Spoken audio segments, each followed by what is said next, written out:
नमस्कार सभी साथियों को। स्वागत करता हूं सभी का इस यूट्यूब चैनल पर जिसका नाम है स्टडी विद पीएन लोधा। साथियों, रीट मेंस एग्जाम 2023 के लिए शैक्षिक तकनीकी और परिदृश्य से आज आपके लिए पेपर नंबर 26 लेकर आया हूं।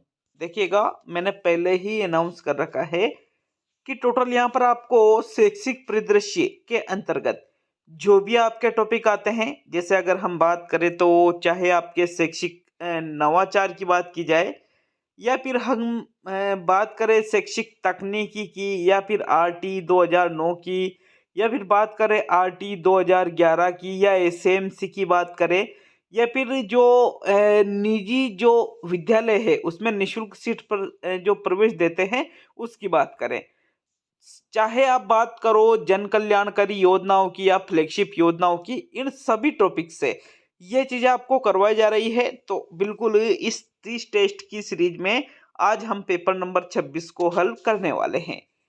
यहाँ पर आपके लिए टोटल 20 प्रश्न रहेंगे जो कि लेवल 1 के लिए और साथ ही लेवल 2 के लिए भी बेहद ही उपयोगी है। प्रत्येक प्रश्न जो है साथियों आपके 1 नंबर का रहेगा और अगर आप किसी प्रश्न को गलत करते हो तो 1/3 नंबर आपके कम कर दिए जाएंगे, जैसा कि आपके एग्जाम में रूल है। तो चलिए शुरू करेंगे आज के इस वीडियो को। पहला प्रश्न देखेंगे साथियों। प्रश्न संख्या 1 में क्या पूछ रहा है? शिक्षा का अधिकार कानून 2009 के अनुसार यदि कोई विद्यालय कैपिटेशन शुल्क लेता है तो उसके लिए क्या दंड का प्रावधान है? यह आपसे प्रश्न पूछा गया है। अब विकल्प को देखिएगा। लिए गए प्रति व्यक्ति शुल्क के 10 गुना तक अर्थदंड दिया जाएगा, लिए गए प्रति व्यक्ति शुल्क के 20 गुना तक अर्थदंड दिया जाएगा, लिए गए प्रति व्यक्ति शुल्क के 30 गुना तक अर्थदंड दिया जाएगा या फिर लिए गए प्रति व्यक्ति शुल्क के 50 गुना तक अर्थदंड दिया जाएगा। तो प्रश्न संख्या 1 का सही उत्तर बताना है।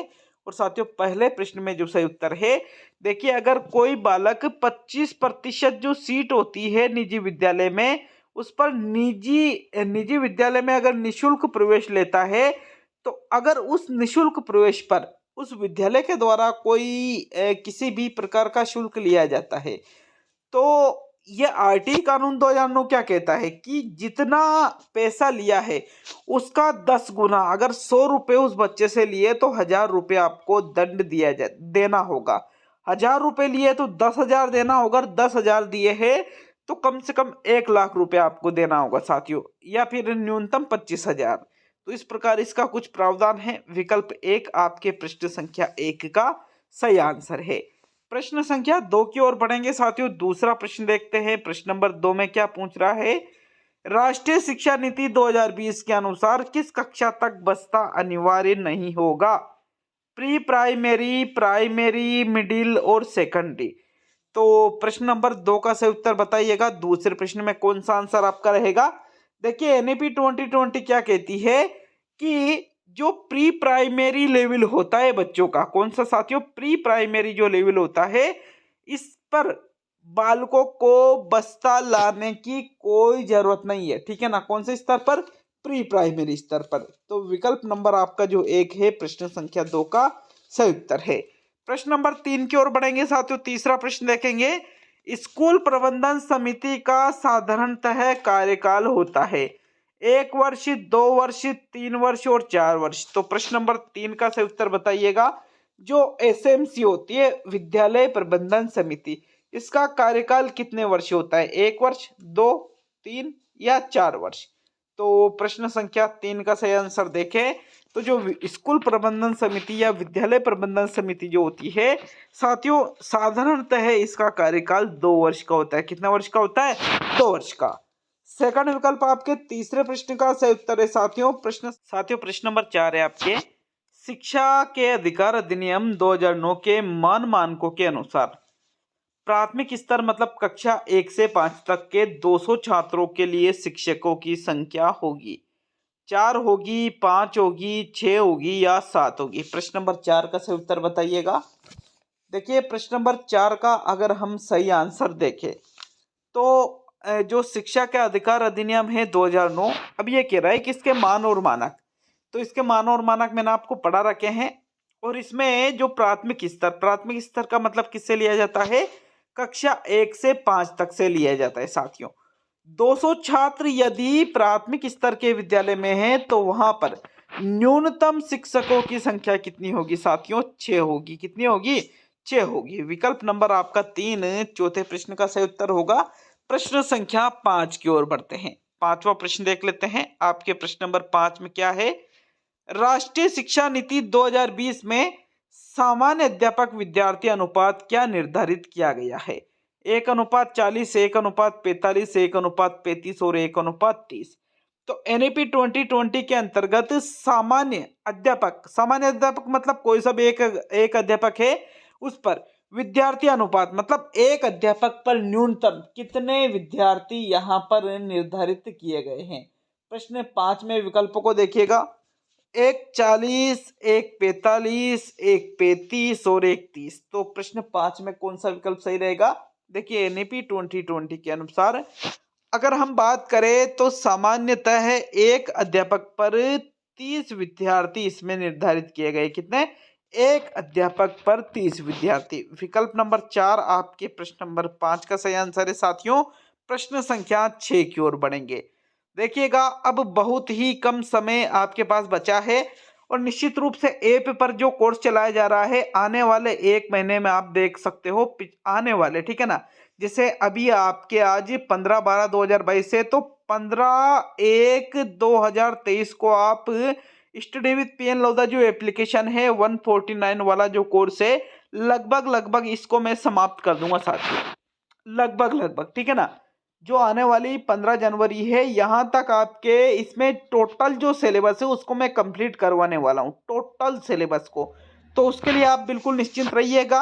ऐप जो डाउनलोड लिंक है मैंने कमेंट बॉक्स में भी दे रखा है और आप प्ले स्टोर पे जाकर भी आप इस ऐप को डाउनलोड कर सकते हो। और एक और आपके लिए बहुत ही स्पेशल बात बता रहा हूँ, अगर आपने इस ऐप को अभी तक डाउनलोड नहीं किया और अब भी देखिएगा अब भी आप इस ऐप को डाउनलोड करते हो तो पिछले जो 150 टेस्ट है 149 इसका चार्ज है, पिछले जो 150 टेस्ट है इसको भी आप अटेंड कर सकते हो। आने वाले 200 कम से कम 200 टेस्टों को भी आप इसमें अटेंड कर सकते हो। और आज की तारीख की बात कर रहा हूं मैं।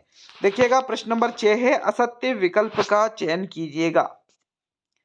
नन्ही कली योजना 2006-07, आपकी बेटी योजना 2003-04, गार्गी पुरस्कार योजना 1998 और साइकिल वितरण योजना 2007-08। तो साथियों छठे प्रश्न में असत्य जो आपको विकल्प लग रहा है उसका चयन प्रश्न नंबर 6 में करना है। तो छठे प्रश्न का अगर हम सही आंसर देखें तो विकल्प नंबर 2 आपके सही उत्तर होगा, क्योंकि आपकी बेटी योजना की शुरुआत 2003-04 में नहीं की गई थी बल्कि 2004-05 में की गई थी। कब की गई थी? 2004-05 में। तो प्रश्न नंबर 6 में आपके कौन सा विकल्प सही रहेगा साथियों? दूसरा विकल्प आपका सही उत्तर है। बाकी गार्गी पुरस्कार योजना जो है 1998 में चली, साइकिल वितरण योजना जो है 2007-08 में चली और नन्ही कली योजना 2006-07 में चली थी। तो ओनली सेकंड विकल्प यहाँ पर असत्य है। तो सेकंड विकल्प ही आपका छठे प्रश्न का बिल्कुल सही उत्तर है। प्रश्न नंबर 7 की ओर बढ़ेंगे साथियों। 7वां प्रश्न देख लेते हैं। आपके प्रश्न नंबर 7 में क्या है, शिक्षा का अधिकार अधिनियम 2009 में विद्यालय प्रबंधन समिति में भर्ती विद्यार्थियों के माता पिता या अभिभावकों की न्यूनतम सदस्य संख्या प्रतिशत में निर्दिष्ट है। 20%, 75%, 60% और 50%। तो 7वें प्रश्न में सही आंसर बताइएगा। प्रश्न नंबर 7 में कौन सा विकल्प सही रहेगा? पहला, दूसरा, तीसरा या चौथा? देखिएगा 7वें प्रश्न का अगर हम सही उत्तर देखें तो यहाँ पर बात की जा रही है शिक्षा का अधिकार अधिनियम जो 2009 है, इसमें एक नाम आता है विद्यालय प्रबंधन समिति का। तो इसमें भर्ती विद्यार्थियों के माता पिता या अभिभावकों की न्यूनतम सदस्य संख्या प्रतिशत में निर्दिष्ट की गई है। साथियों 7वें प्रश्न का सही उत्तर देख लेते हैं।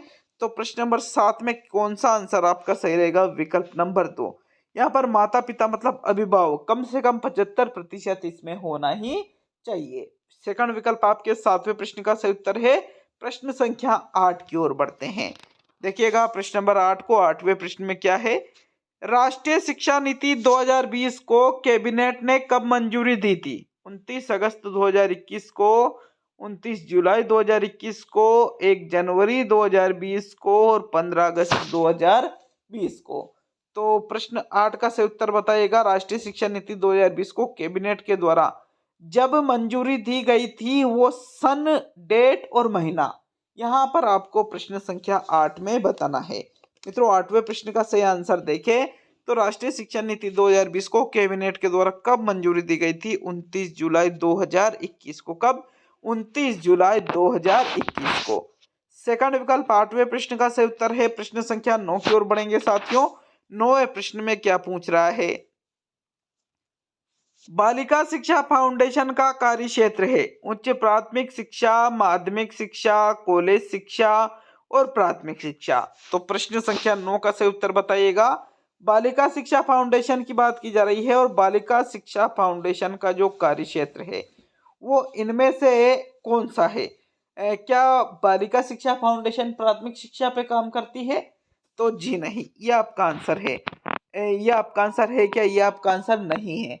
और अगर हम बात करें कॉलेज शिक्षा, तो बिल्कुल बालिका शिक्षा फाउंडेशन कॉलेज शिक्षा पर भी काम नहीं करती है। अब उच्च प्राथमिक शिक्षा या माध्यमिक शिक्षा, तो साथियों 9वें प्रश्न में सही आंसर है आपके विकल्प नंबर 2।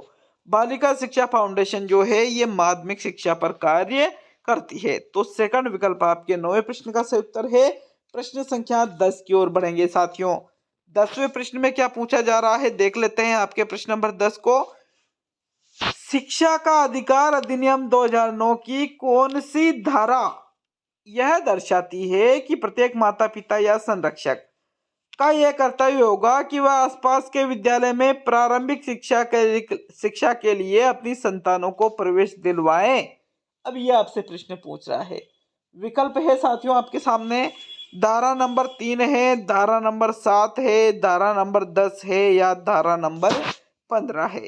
तो प्रश्न संख्या 10 का सही उत्तर बताइएगा। 10वें प्रश्न में कौन से विकल्प पे जाओगे साथियों? सीधा सा प्रश्न ये पूछ रहा है कि आरटी 2009 की वो कौन सी धारा है जिसमें कोई भी माता पिता या संरक्षक है, अगर माता पिता नहीं है तो कोई संरक्षक भी होगा, तो उसका क्या कर्तव्य बनेगा कि आसपास के विद्यालय में प्रारंभिक शिक्षा के लिए अपनी संतानों को प्रवेश दिलाए, चाहे लड़का हो या लड़की हो, उससे कोई मतलब नहीं है। तो साथियों 10वें प्रश्न में आपके कौन सा विकल्प सही रहेगा? जो विकल्प नंबर 3 है, धारा नंबर 10 ऐसा बताती है। कौन सी धारा साथियों? धारा नंबर 10 क्या बताती है कि कोई भी जो बालक है वो प्रारंभिक शिक्षा से वंचित नहीं रहना चाहिए। प्रत्येक माता पिता या संरक्षक का क्या कर्तव्य रहेगा कि उसको आसपास के विद्यालय में प्रारंभिक शिक्षा के लिए प्रवेश दिलाए वो। ठीक है, विकल्प नंबर आपके 3 10वें प्रश्न का सही उत्तर है। प्रश्न संख्या 11 की ओर बढ़ेंगे साथियों। 11वें प्रश्न में आपसे क्या पूछा जा रहा है देख लेते हैं आपके प्रश्न नंबर 11 को। राष्ट्रीय शिक्षा नीति 2020 में प्रस्तावित राष्ट्रीय आकलन केंद्र को क्या नाम दिया गया है?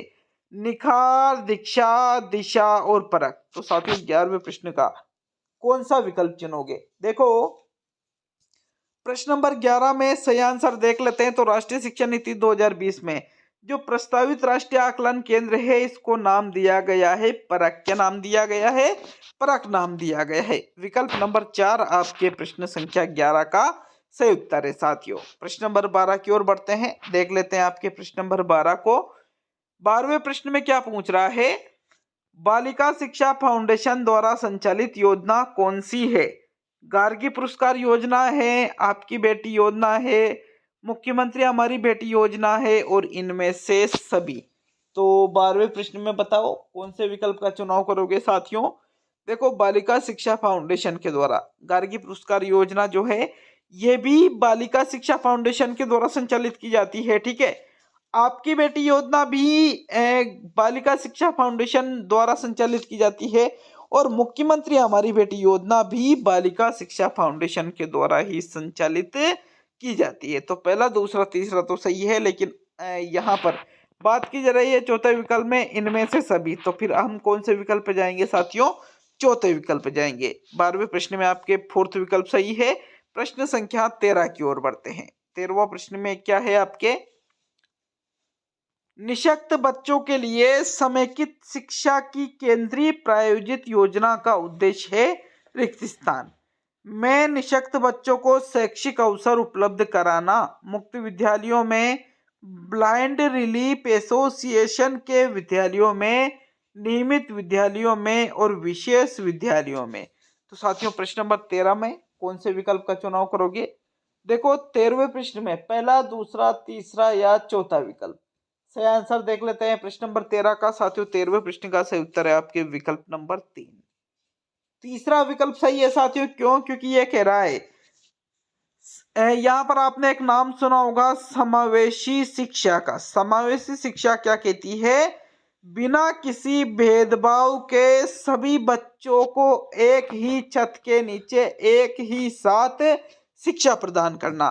तो बिल्कुल जो निःशक्त बच्चे हैं उनको भी नियमित विद्यालय जो है इनमें शैक्षिक अवसर उपलब्ध कराए जाने चाहिए। थर्ड विकल्प आपके 13वें प्रश्न का सही उत्तर है मित्रों। प्रश्न नंबर 14 की ओर बढ़ते हैं। 14वां प्रश्न देख लेते हैं। नई शिक्षा नीति 2020 के अनुसार देश की कुल जीडीपी का कितने प्रतिशत हिस्सा शिक्षा पर निवेश करना है? 14वें प्रश्न का सही उत्तर बताइएगा। प्रश्न संख्या 14 में कौन सा विकल्प आपका सही रहेगा? देखिएगा 14वें प्रश्न का अगर हम सही उत्तर देखें 5%, 10%, 6% और 8%। ये चार विकल्प आपके सामने हैं और 14वें प्रश्न का जो सही उत्तर है वो रहेगा साथियों, भारत की संपूर्ण जीडीपी का 6% जो हिस्सा है वो किस पर निवेश करना है? नीति 2020 के अंतर्गत शिक्षा पर। तो थर्ड विकल्प आपके 14वें प्रश्न का सही उत्तर है साथियों। प्रश्न संख्या 15 की ओर बढ़ते हैं। तो यहाँ थर्ड विकल्प आपका सही रहेगा प्रश्न 14 में। प्रश्न संख्या 15 की ओर बढ़ते हैं। देखते हैं प्रश्न नंबर 15 है, शिक्षा वाणी का प्रसारण किसके माध्यम से होता है? दूरदर्शन के माध्यम से होता है, टीवी चैनल के माध्यम से होता है, आकाशवाणी के माध्यम से होता है और इनमें से सभी। 15वें प्रश्न में बताओ कौन से विकल्प का चुनाव करोगे साथियों? यहाँ पर बात की जा रही है शिक्षा वाणी का जो प्रोग्राम है, ठीक है ना, तो इसका प्रसारण किसके माध्यम से होता है? प्रश्न नंबर 15 का सही उत्तर देख लेते हैं। देखिएगा 15वें प्रश्न में आपका सही उत्तर रहेगा शिक्षा वाणी का जो प्रसारण है ये आकाशवाणी के माध्यम से होता है। किसके माध्यम से होता है मित्रों? आकाशवाणी के माध्यम से। विकल्प नंबर 3 आपके प्रश्न नंबर 15 का सही उत्तर है। प्रश्न संख्या 16 की ओर बढ़ेंगे साथियों। 16वां प्रश्न देख लेते हैं। प्रश्न नंबर 16 में क्या पूछ रहा है? अच्छा लगे वीडियो तो निश्चित रूप से लाइक शेयर करके जाइएगा साथियों। और अभी तक लगभग यूं मान लीजिए कम से कम 7,500 लोगों ने ऐप को डाउनलोड कर रखा है। पिछले 2-2.5 महीनों पहले ही ऐप को लॉन्च किया गया था। तो अगर अभी तक भी आपने ऐप को यहाँ पर डाउनलोड नहीं किया है तो निश्चित रूप से डाउनलोड जरूर करिएगा। 16वां प्रश्न है, आरटी एक्ट 2009 के अनुसार प्राथमिक विद्यालयों में शिक्षकों को प्रति सप्ताह कुल कितने घंटे की योजना बनाकर कार्य करना है? 30 घंटे की, 45 घंटे की, 42 घंटे की और 50 घंटे की। तो साथियों 16वें प्रश्न में से उत्तर बताइए कौन सा विकल्प आपके प्रश्न नंबर 16 का सही आंसर है। देखो आरटी एक्ट 2009 क्या कहता है कि प्राथमिक विद्यालयों में शिक्षकों को प्रति सप्ताह कुल घंटे, एक सप्ताह में कम से कम 45 घंटे आपको कार्य करना होगा, जिसमें तैयारी के घंटे भी शामिल होते हैं साथियों। तो 45 घंटे आपके कौन से विकल्प में दे रखा है? दूसरे विकल्प में दे रखा है। अतः 16वें प्रश्न में आपके सेकंड विकल्प सही है। प्रश्न नंबर 17 की ओर बढ़ेंगे साथियों। 17वां प्रश्न क्या पूछ रहा है? यहाँ 16वें प्रश्न में बिल्कुल 45 आपका सेकंड विकल्प ही सही है। 17वां प्रश्न है, विद्यालय प्रबंधन समिति में कम से कम कितनी महिलाओं का होना आवश्यक है? 10 महिलाओं का, 8 महिलाओं का, 2 महिलाओं का या 5 महिलाओं का? तो प्रश्न नंबर 17 का सही उत्तर बताइए। विद्यालय प्रबंधन जो समिति है इसमें कम से कम कितनी महिलाओं का होना आवश्यक है साथियों? तो आपके 17वें प्रश्न का सही आंसर देखें तो विकल्प नंबर 2 आपके सही उत्तर रहेगा, क्योंकि कम से कम यहाँ पर साथियों 8 जो महिलाएं हैं ये विद्यालय प्रबंधन समिति के सदस्य होना बहुत ही जरूरी है। विकल्प नंबर 2 आपके 18वें प्रश्न का सही उत्तर है। प्रश्न संख्या 19 की ओर बढ़ेंगे साथियों। 19वां प्रश्न देख लेते हैं। प्रश्न संख्या देखिएगा प्रश्न संख्या 17 का सही उत्तर देखें तो 17वें प्रश्न में जो आपका सही उत्तर है वो रहेगा विकल्प नंबर 2। जो एसएमसी होती है साथियों इसमें कम से कम 8 महिलाओं का होना बहुत ही ज्यादा जरूरी है। विकल्प आपके सेकंड 17वें प्रश्न का सही उत्तर है। प्रश्न नंबर 18 की ओर बढ़ेंगे। देखिएगा 18वें प्रश्न को। दीक्षा पोर्टल किसने लॉन्च किया था? भारत सरकार ने, राजस्थान सरकार ने, एनसीईआरटी ने और आरएससीईआरटी ने। तो इनमें से दीक्षा पोर्टल जिसके द्वारा लॉन्च किया गया है वो आपको प्रश्न संख्या 18 में बताना है। साथियों 18वें प्रश्न का सही आंसर देखें तो प्रश्न नंबर 18 में कौन सा विकल्प सही रहेगा? आपके विकल्प नंबर 1 सही रहेगा। दीक्षा पोर्टल जो है ये भारत सरकार के द्वारा लॉन्च किया गया। किसके द्वारा लॉन्च किया गया? भारत सरकार के द्वारा। तो विकल्प 1 आपके प्रश्न नंबर 18 का सही उत्तर है। अब हम बढ़ेंगे साथियों प्रश्न नंबर 19 की ओर। देखिएगा 19वें प्रश्न को, प्रश्न नंबर 19 में क्या पूछ रहा है, लेकिन मैंने पहले भी कहा था साथियों, अगर अच्छा लगे वीडियो तो लाइक शेयर जरूर करके जाइएगा। शाला प्रबंधन समिति की मासिक बैठक होती है द्वितीय शनिवार को, तृतीय शनिवार को, चतुर्थ शनिवार को और अमावस्या को। तो यहाँ बात की जा रही है एसएमसी की मासिक बैठक की। साथियों 19वें प्रश्न का सही उत्तर बताइए। प्रश्न नंबर 19 में कौन से विकल्प पे जाओगे? देखिएगा प्रश्न संख्या 19 का सही आंसर देखे तो शाला प्रबंधन समिति की मासिक बैठक कब होती है? प्रत्येक अमावस्या को। कब होती है? प्रत्येक अमावस्या को। फोर्थ विकल्प आपके 19वें प्रश्न का सही उत्तर है। अब आज का अंतिम और 20वां प्रश्न देख लेते हैं साथियों। अंतिम और 20वें प्रश्न में क्या पूछ रहा है देख लेते हैं। आपके प्रश्न नंबर 20, राजस्थान के किन दो जिलों में IISE स्थित है? अजमेर व जयपुर, जयपुर व उदयपुर, अजमेर व जोधपुर और अजमेर व बीकानेर। तो प्रश्न संख्या आपके 20 का कौन सा विकल्प सही है साथियों? 20वें प्रश्न का सही उत्तर बताइएगा। देखिए राजस्थान के जिन दो जिलों में IISE स्थित है उन जिलों के नाम है अजमेर और बीकानेर। कौन से दो जिले हैं साथियों? अजमेर और बीकानेर। तो विकल्प नंबर 4 आपके प्रश्न संख्या 20 का सही उत्तर है। तो ये कंप्लीट होता है साथियों आपके शैक्षिक प्रदेश का पेपर नंबर 27। अच्छा लगे वीडियो तो निश्चित रूप से लाइक शेयर जरूर करिएगा। बहुत बहुत धन्यवाद साथियों वीडियो को पूरा देखने के लिए।